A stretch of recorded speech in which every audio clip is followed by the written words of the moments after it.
Good Tuesday morning, guys. My name is Jerry Miller, and this is the Jerry and Jerry Show. Thank you kindly for joining us. We are live in downtown Charlottesville, Virginia, a couple of miles from Scott Stadium, and the mood and the cheer is positive and bright this chilly Tuesday morning. UVA football gets a monumental victory against UNC in Chapel Hill.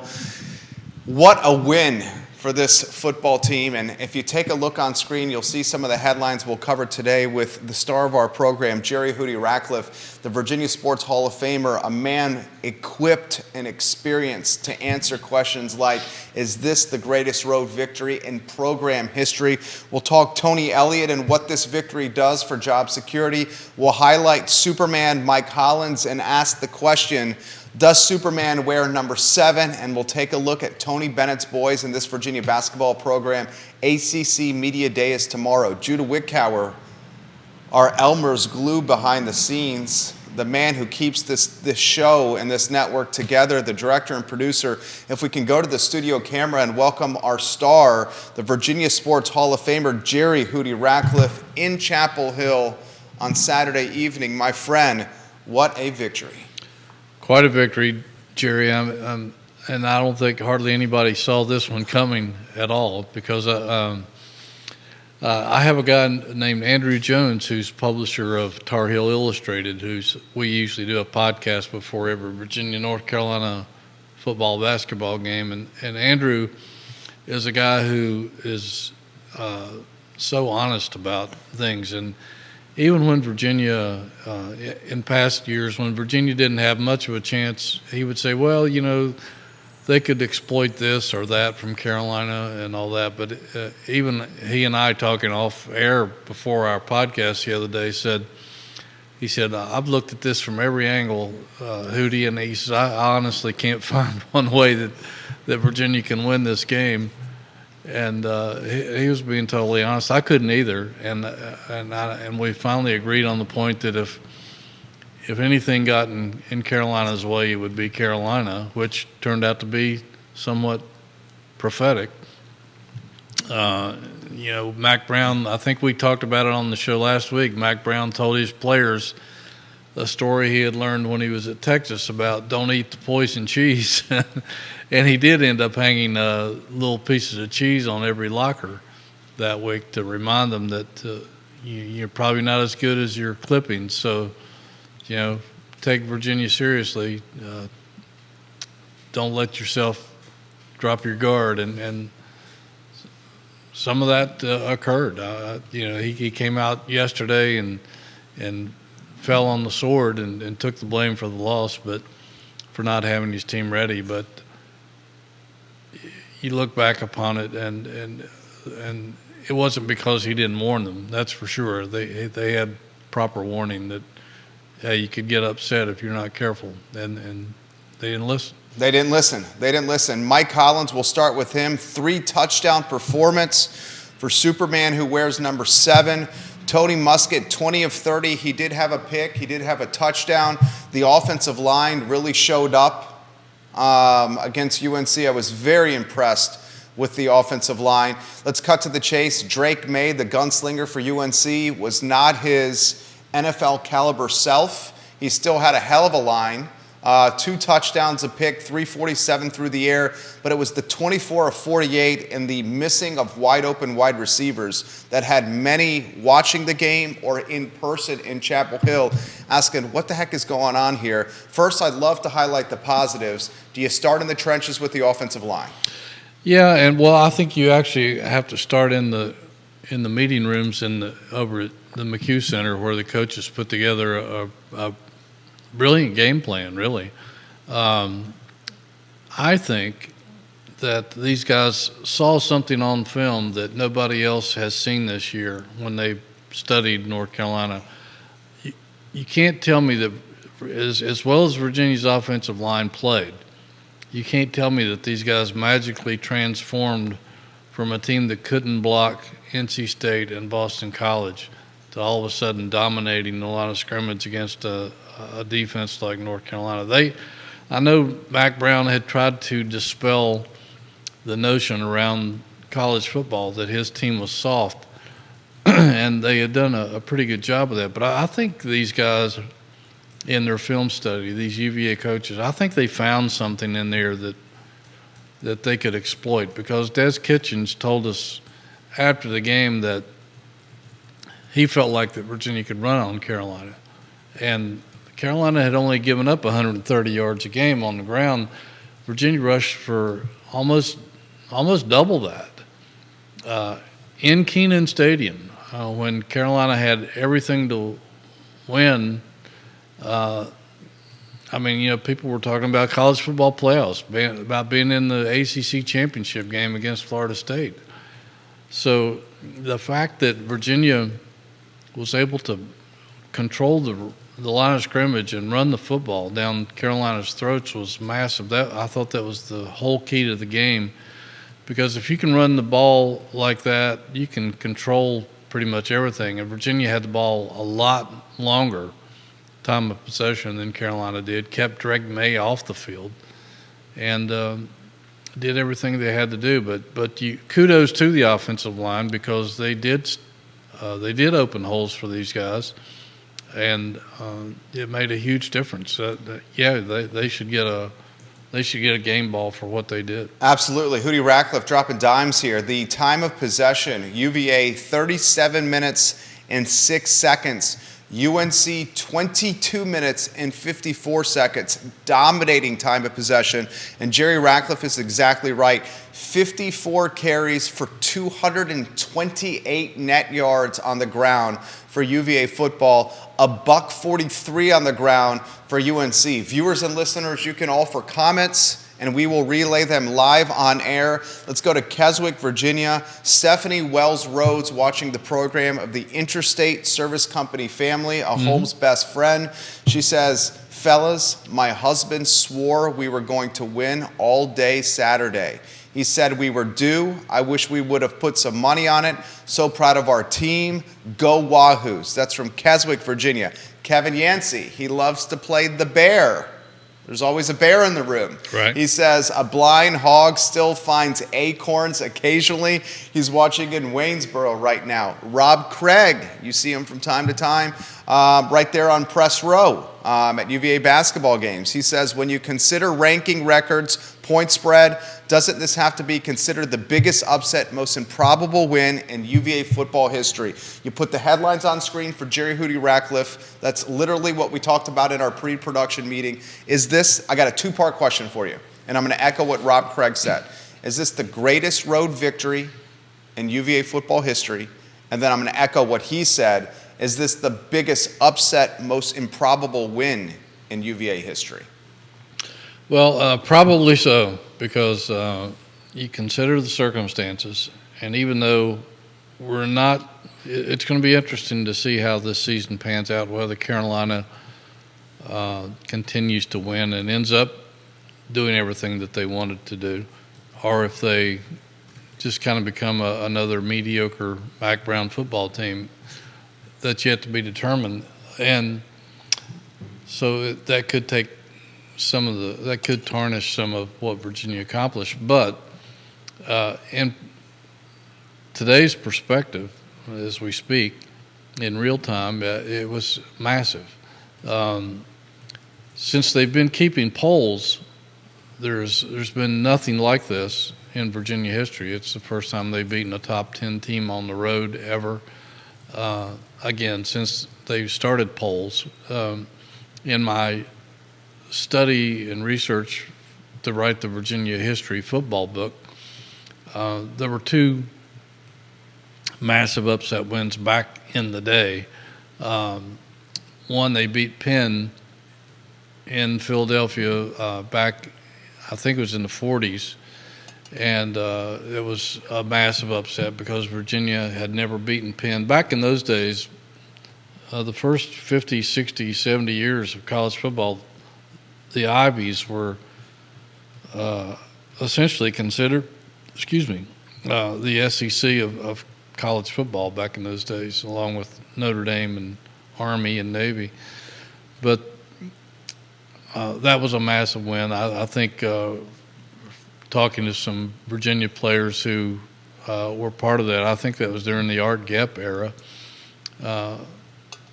Virginia fans and Virginia players tore up the team hotel in Philadelphia so bad they were told to never come back again in their wild celebration. So that was quite a win. And believe it or not, back in the, I guess it was the late 80s when Virginia was celebrating their 100th year of football, I was fortunate enough to interview the oldest living Cavalier at the time. He was in his late 90s, I believe, and I'm trying to remember his name. They named a building after him over at the hospital. Claude, gosh, it'll probably come to me later. He played on the 15 team, believe it or not, that went to Yale in the Yale Bowl. Again, that was like beating Alabama on the road in those days. Was it Claude Moore? Claude Moore. Google search right there. Dr. Claude Moore. Okay. I interviewed him in his hospital bed over, I think, at Blue Ridge. And he'd become, I think, a billionaire. He bought all the land that Dulles Airport sits on now, all that property up in Northern Virginia. But he was an offensive lineman, I believe, on that 1915 team, and they stunned Yale on the road. And he was telling me about that game. So those were two road wins that shouldn't be forgotten. But in modern times, again, since they started doing polls, I think sometime in the late 40s or maybe early 50s, I can't recall, but yeah, there's no question this was the biggest road win without a doubt. And, I mean, they had their chances back, I guess in 95, George Welsh's team, when they should have beaten Texas on the road, they got shafted by the officials, I think, from the Southwest Conference because there was at least one field goal that should have been called good. Those officials waved off as bad, and there were some other questionable calls in that game. It's the only time in my career I've really thought that game officials were cheating for the home team, and I think that might have been the last year of the Southwest Conference, so they had nothing to lose. And then that same year they opened up the season at Michigan and lost on essentially the last play of the game, with that tightrope catch in the end zone that beat them at the Big House. So they had opportunities in the past, but something always prevented it. But they made it when James Jackson stepped up and intercepted that lame duck pass after Paula Carey had hammered Drake May, forced a bad throw. They didn't leave any doubt. A massive win considering they were 24-point underdogs, playing on the road at a place where they haven't won a lot over the years. Was 1-5? Yeah, we're 1-5 on the season. Only victory, William and Mary. A lot of people were expecting 1-11 out of this team, if that much. And Mac Brown, Hall of Fame coach. He has a Heisman quarterback. A pro wide receiver. At least one, maybe two. Really good running game. Defense better. These guys were looking to play, go on to run the table and possibly win the ACC championship game. They still could do that and make the college football playoffs. So they had everything in the world going in their favor. And for Virginia to march into that stadium and come out with a win was just mind-boggling, shocking. I was stunned, and I've seen a lot of things that have surprised me with this program over the years and football in general, but that was stunning, to say the least. That's underplaying it. It was stunning. Fantastic take from the Virginia Sports Hall of Famer. We'll highlight some of the viewers and listeners watching. James Watson, hello. He's a UVA graduate. Vanessa Parkhill, who loves Penn State. She's watching in Earlysville. She loves college football. Kate Sharp, Sarah Hill-Puchensky, John Snow, Bernard James, Kevin Higgins, Lonnie Murray, Carol Thorpe, Heather Walker in Johnson Village. Woody Fincham, hello. Dr. John Shabe, owner of Pro Renata, hello and welcome to the program. Dr. Downey, welcome to the program. Viewers and listeners, you can shape the conversation. Big Ray watching the program. And the Cool Cats, Neil Williamson, hello and welcome to the program. Ask questions. Shape the conversation by putting your thoughts in the feed. Your Twitter account is on fire right now. I'm going to throw this to you here. The only thing this game was missing was the nationally televised coverage. It had drama. It had scoring. It had touchdowns. Good night. Mike Hollins' fumble late in the game had everyone on the edge of the seats saying, here we go again. It had fantastic coaching from Tony Elliott. It had adjustments. It had time of possession in UVA's favor. Tony Muskett, I mean, he played a pretty good ball game, yes. All things considering. That pick concerning in the end zone, but a pretty good ball game, all things considering. He's on the road in Chapel Hill against UNC, right? It had everything here. These are what I woke up after this game to direct messages, text messages, emails for you specifically. Does this victory secure Tony Elliott's future in Charlottesville for another year as head coach of Virginia football? Well, it's difficult to say that. I think it probably does. I really don't think he was going to lose his job this year anyway. No matter what happened at the end. Now, if they had gone 1-11 and gotten blown out and weren't competitive, the big donors became restless, weren't convinced that he could get the job done, etc. That might have put a different light on things. But, if they – I felt like he was most likely going to get yet another year just because he signed a 5 or 6 year contract to start with, has like a $19 million buyout, something like that. I don't know if Virginia wants to pay that kind of money to somebody, but all that's not really relevant because I don't think it's going to have any. I don't think it's going to play out like that. I never did really. I thought Virginia would win 2 or 3 games, and the fact that they beat North Carolina now, if you can beat North Carolina on the road, you can beat anybody else that's remaining on your schedule. Miami and Louisville and Duke, I think Duke comes here. Miami and Louisville are on the road. At Louisville. Yeah, those two are on the road, and they won't be easy games because Miami just beat Clemson. Louisville has been up and down. They beat Notre Dame at home. Duke here will be an interesting game because Duke's pretty darn good, and then you got Georgia Tech here and Virginia Tech here. So the schedule in some ways is kind to Virginia, and you got some winnable home games for sure. But I really didn't think he was going to lose his job anyways, but I think this really puts a cap on it because it showed some of the doubters, and I had a lot of people on my Twitter who have been calling for Tony's head since early on. Eat some crow? They willingly ate some crow, and so I think if that's the attitude of some of his harshest critics, then the other people who were sort of on the fence or believing, as many of them have said on this program, that give the guy time to get his recruits and things like that.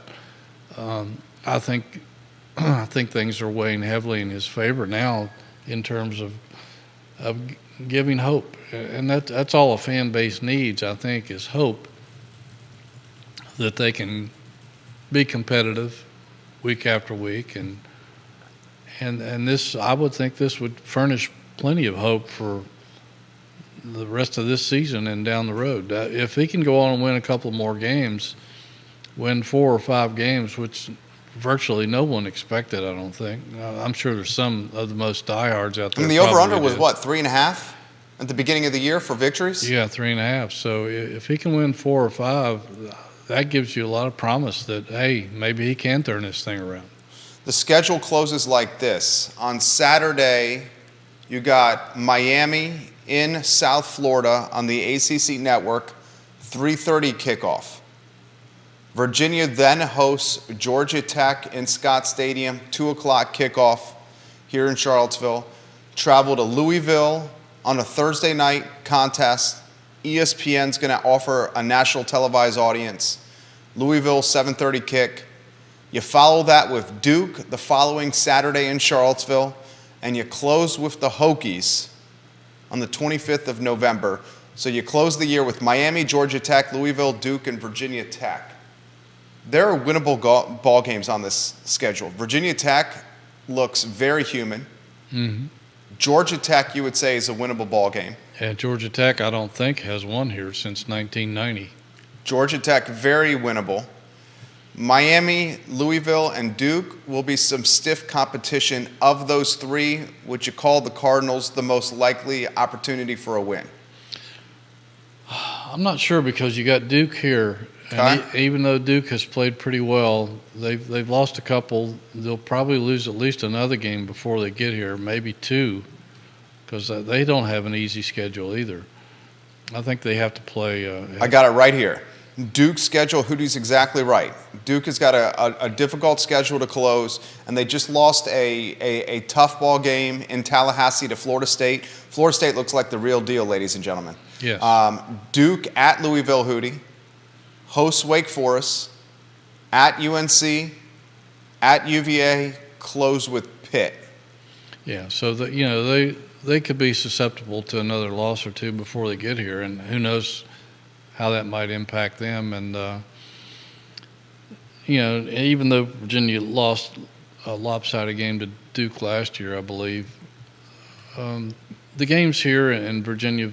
If Virginia can beat Carolina on the road, certainly they can beat Duke here. And I'm not saying that they will, but they certainly can't discount that. Louisville's been a tough place to play for Virginia. People don't realize because they're kind of Louisville's so far, 7 hours, 8 hours to our west. You really don't hear that much about them. They have an incredibly great stadium out there that they've built and added on to. They have an electric fan base when they're winning. That's a very daunting place to play, and they have some talent. They have a really good coaching staff in there. So it's going out on the road to Louisville and winning is certainly not going to be easy. The Miami game, a 3:30 kickoff. I'm looking at the line now. The Wahoos, an 18.5-point underdog, depending on where you shop. The over-under at 47.5. So UVA is an 18.5-point underdog. Interestingly, UVA and Miami have the same ACC record right now at 1-2. Mm-hmm. Now the overall record is inverted. The Hurricanes are 5-2. UVA is 2-5. This is going to be on the ACC network with the 3:30 kickoff on Saturday. I want to ask you 5 keys to victory that you saw with UVA football against UNC and how some of these keys may be able to scale to Miami. Yeah, well, I think one of those was the game planning. The coaches used that bye week not only to get healthy, but they did a lot of self-scouting, evaluated what they were doing, threw some bad things out, put some new things in, and I thought had an incredible game plan for North Carolina. So I thought that was one of the places they won the game was before they even left town. 2 was an incredible running game. Again, they controlled the line of scrimmage. They controlled the clock. They were able to move the chains, and that's something that's been missing from this program for years. Bronco could never really get a reliable running game throughout an entire season. Mike London struggled to do that from time to time. You almost have to go back to the early Al Grove era when they had big NFL linemen and some pretty good running backs. That's a while. I mean, that was back in the early 2000s. I was in college then. Yeah, so a dominating running game if they can run the ball like that the rest of the year, they that really increases your odds of being successful if you can do that. 3, the defense played bend, don't break. Came up with a turnover or 2 at key times, put some pressure on Drake May, even though he had a phenomenal numbers night. He wasn't an NFL-looking Drake May like we had been. Right. Again, you got to give props to the offensive line because they had not been able to get the job done. They certainly did the other night against a defense that has been intimidating to some other teams so far this year. And, I think you also have to look at Malik Washington. The guy's been phenomenal. He's had 4 or 5 100-yard games already. That touchdown that iced, didn't really ice the win because Carolina still had a chance, but the go-ahead touchdown on the pass from Tony Muskett down near the Carolina goal line, he ran through 4 tacklers to get into the end zone. Yeah. And he's not a big guy, Jerry. I was talking to him after a game here. I guess it was the William and Mary game. Maybe it was another game, but 5'8", $194 list. Yeah. I read your game report. He goes, "I'm not big. Exactly. I got to figure out how to zigzag through these guys." Yeah, he was laughing, and he ran through 4 tackles and made Tony Elliott called it a big boy play, and it certainly was. This guy's in the top 5 of every NCAA statistic in regards to receiving. What a gift he was to come in here from Northwestern, and he's an academic guy too. I mean, he was all academic Big Ten for 3 years, and I'm sure he'll finish out his career at Virginia as all ACC academic. And you got to give some credit to Will Sparks, the punter. He kept Carolina backed up a lot. Booming kicks. Yeah, he had 160-some yards. And that was a factor, too. So Virginia was hitting on just about all cylinders in this win, and you couldn't ask for much more if you're Tony Elliott. I got to throw Malik Washington's numbers to you in comparison with his ACC peers. We just got this question from Matthew, who's watching in Norfolk, Virginia, and he said, "Ask Hootie if this is the best wide receiver in the Atlantic Coast Conference right now." Statistically, Malik Washington, the Northwestern transfer, is the best wide receiver in the ACC.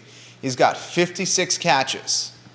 The second closest from a catch standpoint, you're looking at a kid out of Miami with 54.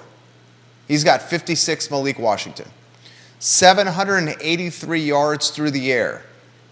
The next closest, 639, Thrash from Louisville. He's got 6 touchdown catches. 6 touchdown catches from Malik Washington, ranks second to Keon Coleman in Florida State, who's got 7. He's averaging 14 yards a catch. You can put he's averaging 111 receiving yards per contest. Now, we're not saying he's got the best upside or pro talent. I would probably say that would be the Walker kid from UNC who's played 2.5 games. That guy's a machine. That guy is clearly a pro playing college football right now. No question. But Malik Washington on paper, Hootie, statistically, we may be looking at the top wide receiver statistically in the Atlantic Coast Conference and a first-team All-ACC performer. Yeah, and I don't think his numbers are going to drop very much because I guarantee you if Carolina couldn't stop him, it's going to be difficult for anybody else to do so. And he's going to get his targets every game because he finds a way to get open from that slot receiver spot, and he's so good with yards after catch because he runs like a running back. He doesn't run like a wide receiver. So his size may hurt him potentially toward the NFL, but I think he'll get a shot. Does he have the upside for the slot? I think he does. Again, there's been guys his size that have made it in the pros. So I think if he's right with the right team, if you can catch the ball and run after the catch, there's a roster and spot find ways for to you. get open, and he has really good speed. There's a roster spot for him out there somewhere. Is he the best in the in the ACC? There's probably some other guys like Walker and Florida State, Miami. They bring in talented guys that will end up in the NFL for sure. So I haven't seen some of those guys in person. So it's hard to say that he's the best, and it depends on what your definition of best is. Is he the best college guy right now in the ACC? Maybe. Probably he and Walker and maybe a couple of those other guys, but statistically he's beaten all of them. Potentially in terms of NFL and all that, there's probably some guys ahead of him, but I'm not sure anything's going to slow him down. Well, I will say this. Malik Washington showed up and really shined at an opportune time because there were a boatload of NFL scouts at that UNC game. Yep. A boatload. He was targeted 15 times, Malik Washington, against the Tar Heels. 12 catches, a $115 through the air, 115 receiving yards, and 1 touchdown. To put that in perspective, Mr. Walker, the UNC standout who's played 2.5 games, I mean, I'm not even sure he 100% knows the playbook yet. Probably not. Okay, yeah. like legitimately this guy's played 2.5 games. He was targeted 16 times. He had 11 catches, a $146 in receiving yards, and a touchdown. These guys are very, very good pass catchers. I love a take from you on Tony Muskett. I'll give you his line again. He did have a really bad pick in the end zone. Not a good read on that particular play. He finishes 20 of 30, 208 in the air, a touchdown, a pick, and Tony Muskett showed some athleticism outside the pocket carrying the football. Yeah, he ran it 12 times for 66 yards and picked up some valuable real estate down there in Kenan Stadium. But I thought all along that if Muskett he didn't have to be a star. He didn't have to be a Drake May for this football team. He just had to be a serviceable guy who could put up some consistent numbers and not beat himself. And that's pretty much what he did the other night. He's managed the game. He just managed the game. He's got playmakers, and he knows that. He's the first guy who says, I want to be the point guard of this football team and get the ball into the hands of the people, my playmakers. And he's done a good job of that. He was 20 of 30 the other night, and those are pretty decent numbers, especially on the road. And again, even though he's playing in pain, will probably have to have shoulder surgery at the end of the season. He's not reluctant to take off and run for first downs or get needed yardage or pick up some yards to avoid a sack. When your quarterback runs it 12 times and he's not known as a Bryce Perkins kind of runner or even a Brendan Armstrong kind of runner. That's just icing and gravy. That's a big bonus to have your quarterback, especially one with shoulder pain, giving it up for his teammates. I'll throw this, and anyone who watches this program knows I'm a huge Anthony Calandria fan. He's the first-year quarterback from Florida. He filled in for Muskett admirably for a handful of games. He's got a lot of upside. I think he's the future quarterback, we hope, of this program. He stays on the team, doesn't transfer the program. My fingers are crossed there. In the first year, with Calandria being a freshman and Muskett having college football experience, you see why the coaching staff may trust a Muskett a little bit more now. He takes less chances. He understands the concept of managing the game, of distributing the football, and keeping his team in the contest. A lot of Calandria this season, while he has more upside, more potential than Muskett, he has a greater affinity for mistakes and a much larger appetite for risk than Muskett. It's a bigger learning curve for him. And like you said, the games he did have to start and play, he put up some great numbers, but it was all a learning experience for him. And I think from everything I understand, he and his family realize what Tony Elliott's plan is for him and are okay with it, at least for now. And I think he realizes that he does have a bright future here, and he's willing to sit and learn. And I'm sure everybody's keeping their fingers crossed that Musket doesn't get hurt so they don't have to burn that red shirt year, because he can't play in another game otherwise. But yeah, Tony Musket, he's a very confident kid. He's a guy of strong faith. He is very inspirational to his teammates, and they rally around this guy. They see that he's putting everything on the line for them, risking personal injury to get a first down. And that, if you're in the huddle with that guy or in the locker room with that guy, he has earned your ultimate respect, because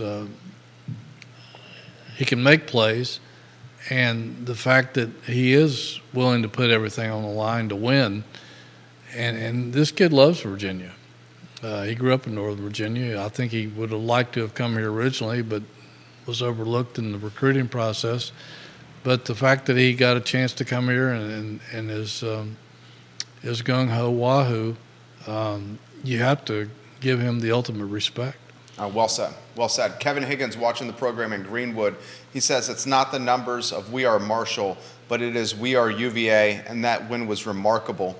Kevin Higgins also says Tony Elliott has a group of men that believe now. As a coach, you do your best to teach and instill that, but your team has to believe they can beat anyone any day.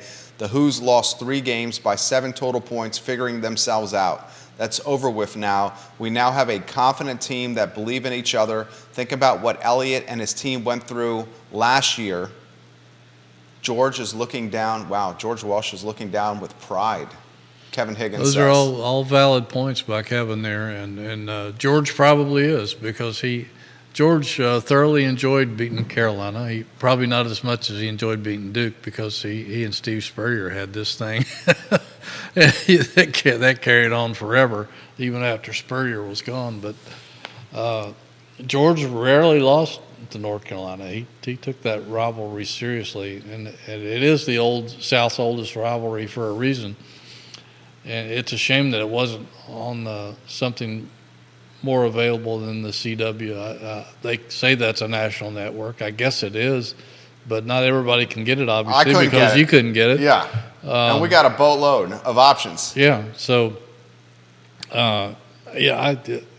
it's a shame that this isn't a more publicized. I think we mentioned it last week. We couldn't figure out why it wasn't a more publicized rivalry like Auburn, Alabama. It's the South's oldest rivalry. Yeah, I mean, I think there's only 2 other teams in the nation, 2 other series in the nation that are longer than this one. That was the 128th, I think, meeting the other day that goes back to 1892, for goodness sakes. Most people didn't even play football back in those days. So they're getting national recognition. Kirk Herbstreit recognized this as an upset. They got helmet stickers. I know Tony Elliott was somebody's coach of the week. Des Kitchens was somebody's offensive coordinator of the week. Malik Washington was the East-West Shrine Bowl offensive player of the week. He and Jackson were ACC players of the week at their positions. So they're getting a lot of plaudits around the country for what they pulled off. And that's can only build their confidence going forward. This is a great question from Michelle, who's watching in Allentown, Pennsylvania. She says, fellas, how can UVA utilize the Malik Washington transfer portal success story to rebuild this program quickly, especially considering the incoming recruiting class is not that highly touted? Well, that's a good question, and that's something that we've talked about at length on this show in the past. First of all, you got to realize that Malik Washington was a guy at Northwestern, a program that is known for academics. Is known for academics. Yeah. I mean, he was all academic Big Ten for 3 years in a row. He's a smart kid. He's a very well-spoken kid. Northwestern football team was struggling.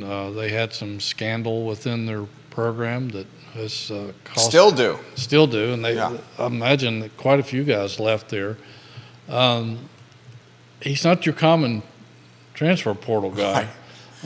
He's the perfect guy for UVA. He's perfect for UVA, Yeah. and maybe Virginia should try to recruit Northwestern's some more Northwestern's players. But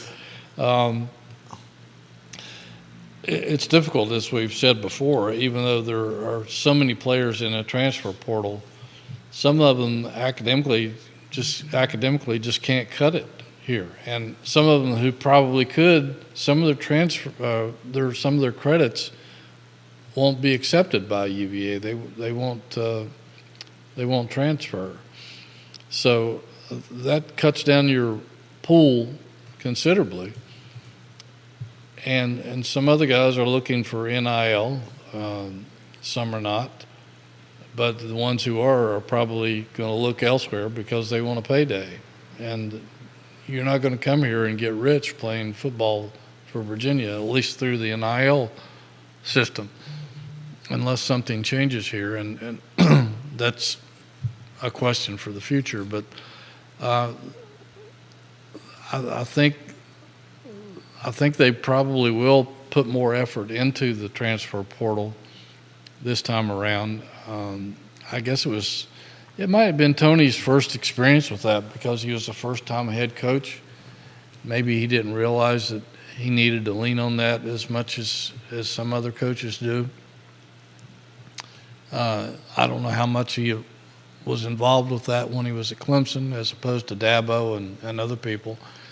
So I'm sure it's on-the-job training for him too, but that is certainly a way you can fill a lot of holes and rebuild your football team if you can do the proper research and get lucky and recruit the kind of guys that want to come here and play. Again, academics, you can't dismiss that. That's a big part of the process. Jennifer Ryan watching the program, and she says, boys, you got to talk about Mike Hollins. How about 3 touchdowns? And I'll add to that, Jennifer, thank you for offering your perspective on the show. Not just 3 touchdowns, but a guy that really set the tone for Virginia football. Yeah. And you can tell, and the coaching staff trusts him in the red zone. Now, we all saw the fumble. We all saw the fumble late in the game. The fumble had everyone biting their nails and saying, here we go again. Still, this young man, we know the history, 15 carries, 66 on the ground, 3 touchdowns, a 4.4 yards per carry average. He steps up in the greatest road win, arguably in UVA history, one of the best upsets in UVA history. Very fitting, my friend. Virginia doesn't win that football game without Mike Hollins. There it is. And you made a really good point just a second ago about the UVA coaches trust him, particularly down close to the goal line. He's earned that trust for sure. And, it was, I don't know when it was maybe a couple of weeks ago. Mike Hollins had come over to the George Welsh Indoor Football Facility. That's where we do our player interviews most of the time after practice. And Jim Daves, their media relations director, was there and sometimes coordinates those interviews, and had Mike over there. And he listened in to the interview, and he just made a comment to Mike as he was leaving the facility. He said, it makes me so happy to see that people are talking to you about football and not last November. And he said, I wondered at some point that would happen, and certainly it should happen now because this guy has proved that he's a player. 3 touchdowns, could have been 4. Virginia could have won. Virginia could have scored 2 more touchdowns in that game. Easily. And nobody felt worse about that fumble, I'm sure, than Mike Hollins did, because he doesn't fumble much. And I tell you, he and the guy that was here for Bronco, Wayne Talapapa, who had a nose for the end zone once he got down close, he was not to be denied. And Mike Hollins is the same way, man. He gets those tough yards between the tackles down on the goal line, and he had some bullish runs where he just runs over people.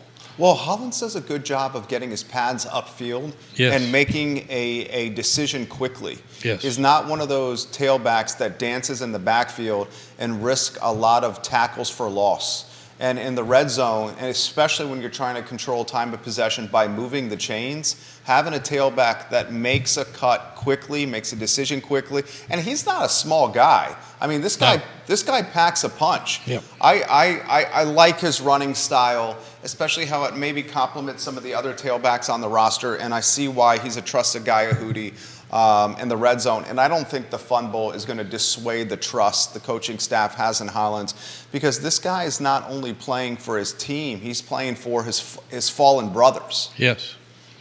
He's a north-south runner. He's a one-cut guy. He doesn't, like you said, he doesn't zigzag or try to do that anything fancy. He knows where the end zone is. He knows where the first down is, and he goes after it with a fury. And if you're going to stop him, you're going to have to. He's not going to go down easy. He's going to deliver a lick. So he's a tough kid, man. And it's not just physically tough; he's mentally tough. To have come back from what he did,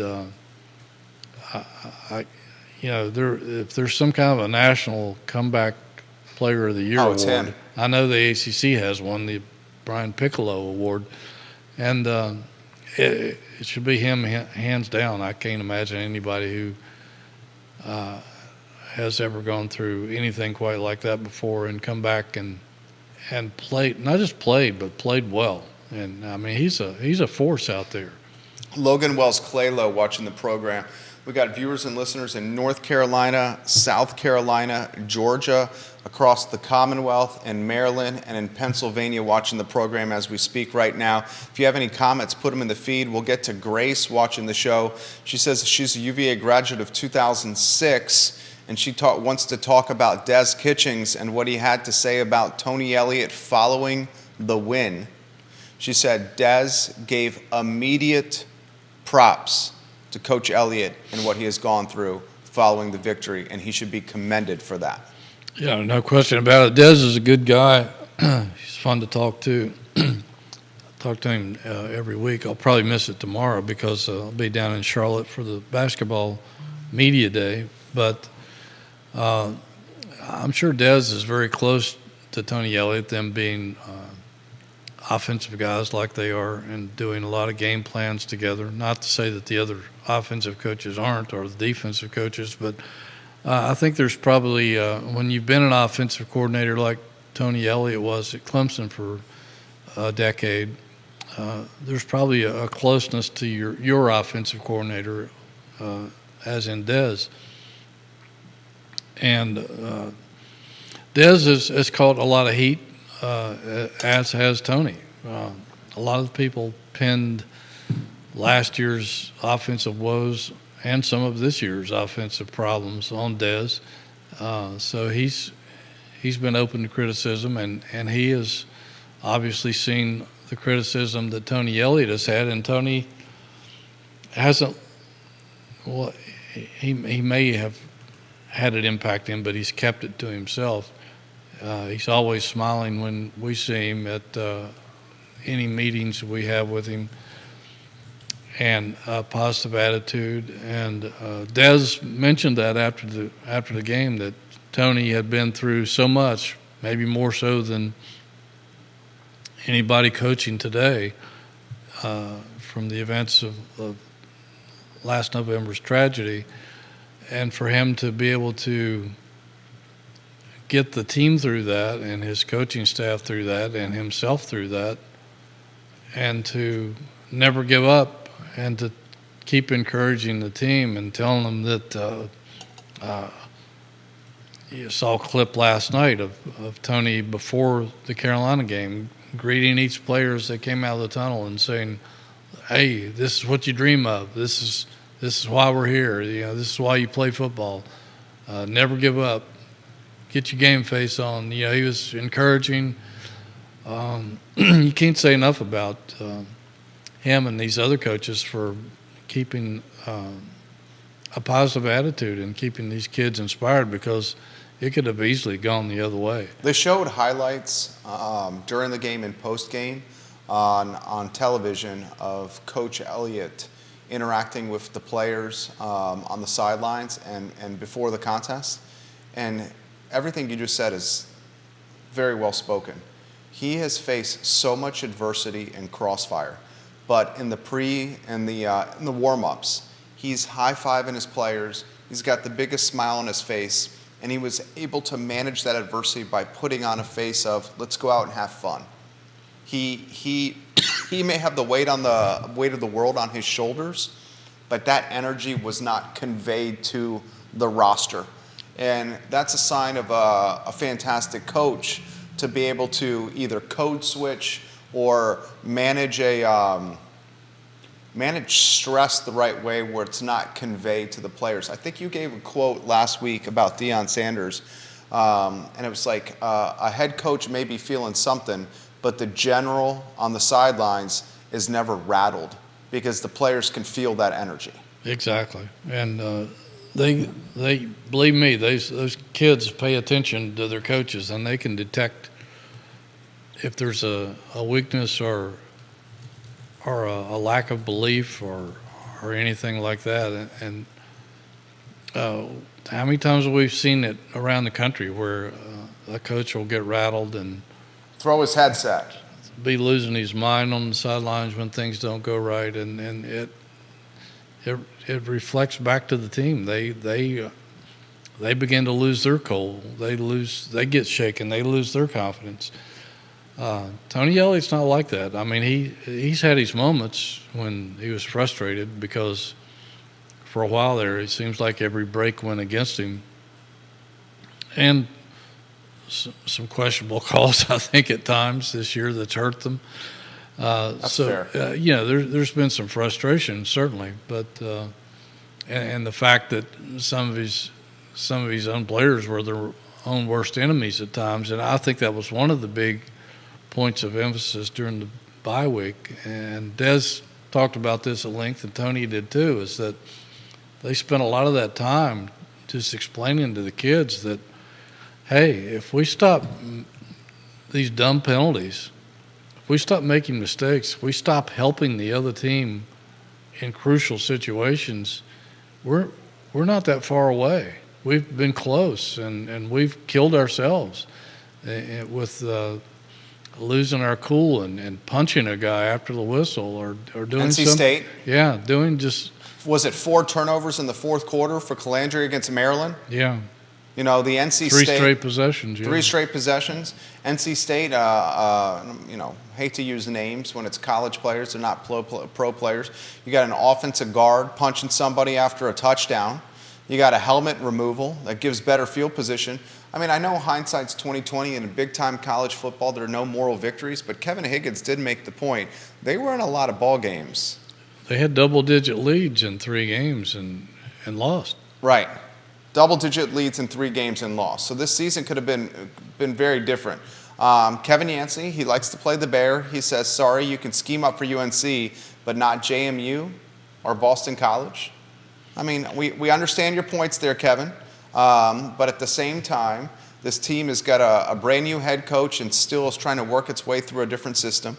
Multiple folks are saying that while Tony Elliott has saved his job, in fact, this is coming in from 3 different Facebook pages here.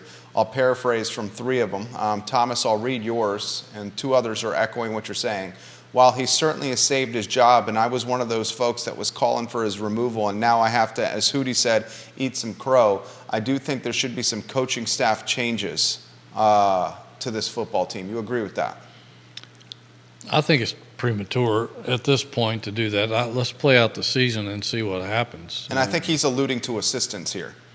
I'm sure he is. And that's something that Tony Elliott's probably looking at.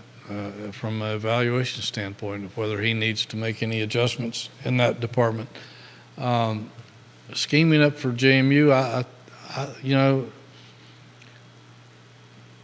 I think Virginia would like to play that game. They like to have a mulligan against JMU, I believe. And NC State. And NC State. But, as good as JMU is, had that storm not come about, I don't think JMU would have won that football. 100%. Virginia had them on their heels. The storm changed the entire momentum and outcome. And credit to JMU. They used that to their advantage and outcoached Virginia the final 12 minutes of that game. But had that storm not come about, Virginia would have maybe won that thing going away. So, I mean, you talk NC State. I'm not trying to take anything away from JMU, Sure. but you got to be real here. You talk NC State and a mulligan. NC State, they lost by 3 points, and the offensive guard and the backup quarterback contributing to penalties that led to that outcome. Yeah. With Brennan Armstrong driving the field. Brennan Armstrong, interestingly, has seen some better days in Raleigh. That's a side note. Boston College, a 27-24 loss to the Eagles. I mean, they're in you can make a legitimate argument that if things had changed differently, they'd be on a 4-game winning streak right now heading into Miami. It's conceivable, yes. Very no conceivable. About it. This has been a question for you from multiple people. So who's the best team in the conference? And we highlighted it as the best and the rest for Hootie. It's got to be Florida State, well, right? it is Florida State. I mean, they're undefeated. They're 7-0. They've had some moments where they didn't look as solid as you would expect a top 5 team to be. But there's no question they have the personnel on that team that they have a roster that's the envy of everybody in the league. Clemson used to have that kind of a roster. They've dropped off a bit, and I mean, whoever thought we'd see Clemson at 2-3 in the conference? If you said that a couple of years ago, you would think something disastrous had happened there instead of in Charlottesville. But Florida State, without a question, is the best team in the league. I thought North Carolina might be able to rival them because Carolina has a lot of playmakers, but their defense obviously isn't as good as we thought it was, and Drake May can be beaten. They didn't have their heads on right, and if they want to finish and play Florida State in Charlotte for the ACC title, they're going to have to get their heads on right. And I'm sure Mac Brown, being the Hall of Fame coach he is, will use this to his advantage because now he has their attention. If you talk to any coach, there's nothing to get his players' attention more than a loss, because then all of a sudden, hey, maybe he was right. Maybe we didn't listen to him enough. We need to pay closer attention. And so I'm sure he'll use that to his advantage. Louisville's tied with Carolina at 3-1 for second place. And they're, like I said, they're stuck out there in the West. West of the ACC. Yeah, I mean, you don't hear that much about them. You see them on TV from time to time, but they've got some players, and they've got a good coaching staff. They've got a great fan base. Are they as good as advertised? I don't know. They've looked shaky at times, but then they turn around and beat Notre Dame at home, and that game, it was never in doubt in the second half, I didn't think. Duke is 2-1 in the league, along with Virginia Tech. Tech really hasn't played the meat of their schedule yet, I don't think, in terms of the better teams in the conference. Duke is sort of a question mark. They beat Clemson early, but it's not looking quite as flashy and shiny now as it did the opening weekend of the season because Klubnik, the Clemson quarterback, hasn't been everything that we thought he was.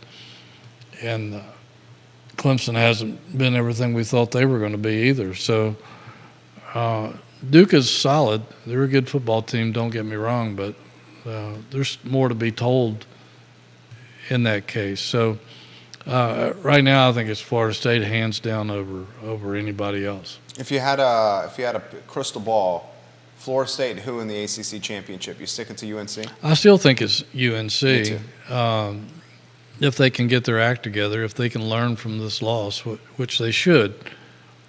The reason I think they still have to play Duke, right? But again, we don't know if Duke is as good as advertised either.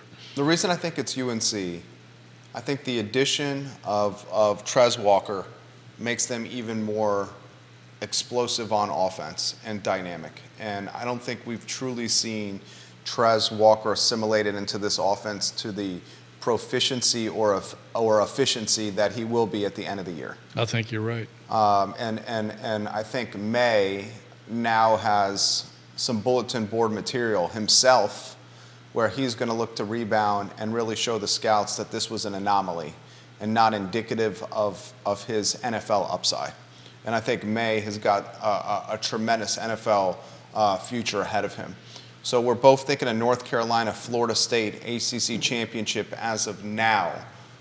This question's come on the feed. Jonathan, we appreciate you watching. I believe this is the third straight show he's commented on. He says, where do the wins come for the rest of the year for UVA football?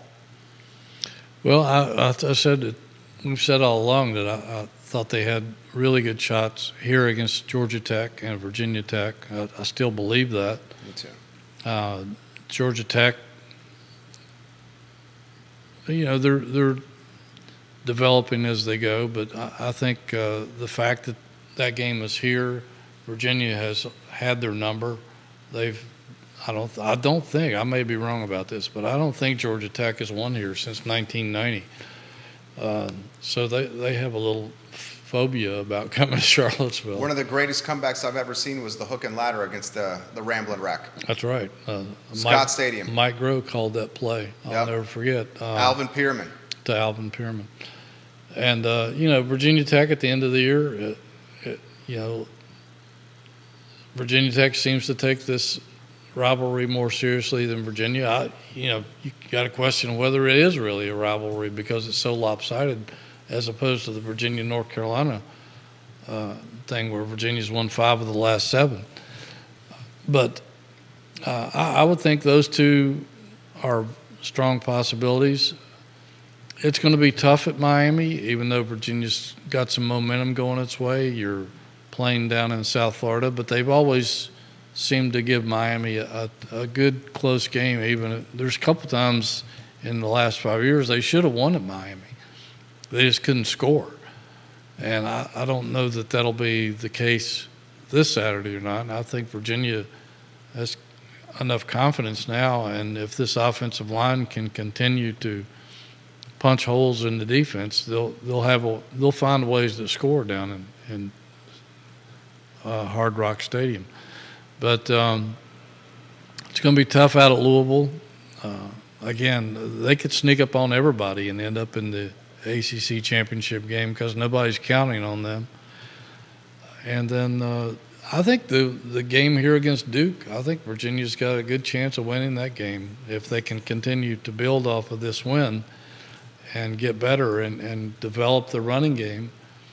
I think the whole key to it for the rest of the season is if they can continue to run the football successfully. Because if you can do that, takes the pressure off of Musket. You can, yeah, absolutely. And it helps his play action. It helps his nakeds and bootlegs. Yeah. It opens up a whole new world of offense Right. if you can run the football consistently. I mean, Musket may not have the upside to be a quarterback that the team can ride his shoulders and his arm to the winner's circle, but Musket has clearly shown that he has the skill set to be a game manager. Yes. And if they get a run and attack, a rush and attack like they did against UNC, then Musket is now going to have a safety that's in the box to stop the run, which is going to open up opportunities downfield. He's going to have a front 7, a front 8 that's going to be playing rush, which is going to open up the screen. It's going to allow him, like Hootie said, to get outside the pocket and throw on the run without a big boy in his face. I mean, it's clear they were committed to the run here. Jennifer Hux is watching the program, and she says the hook and ladder, also known as the Emery and Henry play.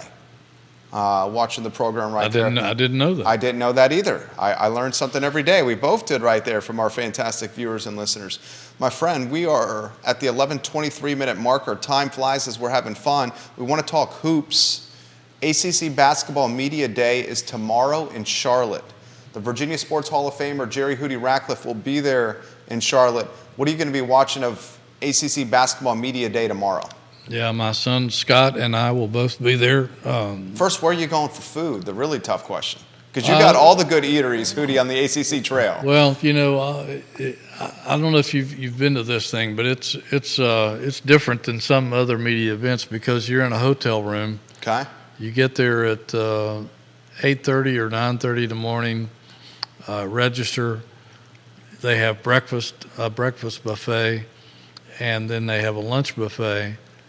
But other than that, you're in those meeting rooms from the time you get there until it's time to leave. You eat there in the facility. Okay. And so there's no excess time to be burned. You're talking to, they're going to have 15 coaches and 30 to 40 players there, rotating throughout the day. And the way they do it, they have a big auditorium, and each team will come in for 15 or 20 minutes. The coach will get about 10 minutes for questions, players 5 minutes each to the general audience.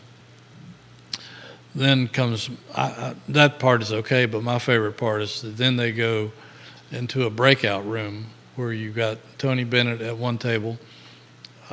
You'll have you got to imagine Reese Beekman at another table and Ryan Dunn at another table, and you'll have them for, used to be an hour, but I think Tony's complained about it, having to sit there and talk that long. So I think it's 30 minutes, maybe a little more than 30 minutes now, where you can just sit there and with whoever you want to talk to, or you can rotate and ask your questions or listen to questions or whatever. So you get a good feel for what's going on with the program. And you do that with 15 different coaches. It's going to be interesting to see what next year is going to be like with 18 coaches and God knows how many players down there when the 3 new teams come in. Sounds like you're going to be there. They may have to split it up over 2 days instead of just one day. I was going to say. It's one of the longest days of your life because you, at some point, you just get overload. But you get a lot of sound. You do. So, the question, where are the Who's going to be picked in the preseason? Tony Bennett's got a loaded roster. Does the media pick the Who's in the top 1, 2, or 3 slots?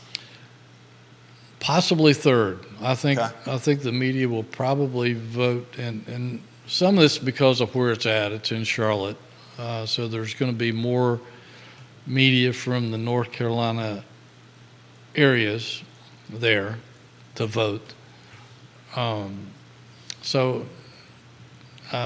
Terry Hollins once said this. He said, to win any ACC honors as a player or to win anything in the ACC vote as a team, you've got to be twice as good as North Carolina and Duke or whoever because you got to convince people outside of North Carolina to vote for you. But I imagine Duke and Carolina will probably be voted 1, 2.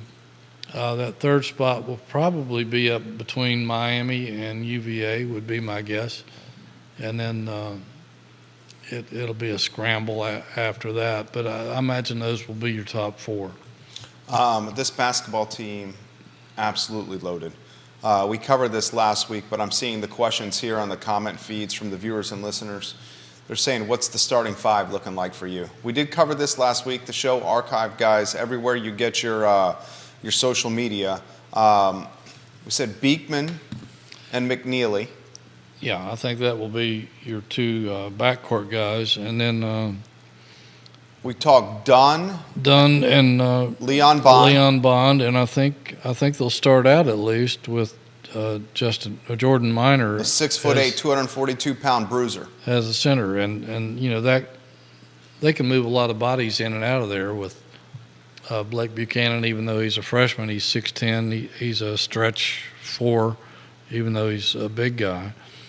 But I think Tony is not opposed to playing a lot of the smaller lineups as we saw last year, and I think college basketball is probably trending that way to where you don't need a 7'2" guy in the middle all the time. So is the NBA.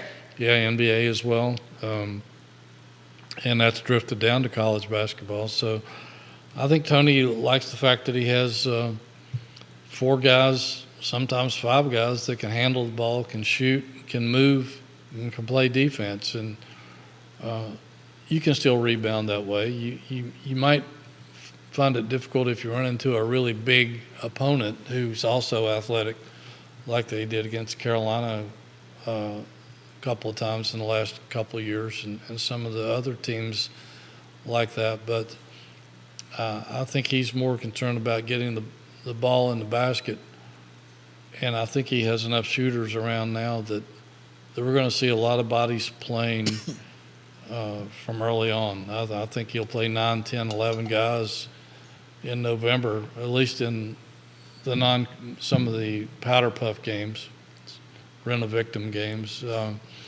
just to see what the chemistry is and what lineups work together. I love it. I love it, guys. Basketball right around the season, right around the corner. This team is loaded. I think the future is bright. This man's website is the place for anything UVA related. The URL, jerryratcliffe.com. I'm on jerryratcliffe.com every single day, multiple times a day.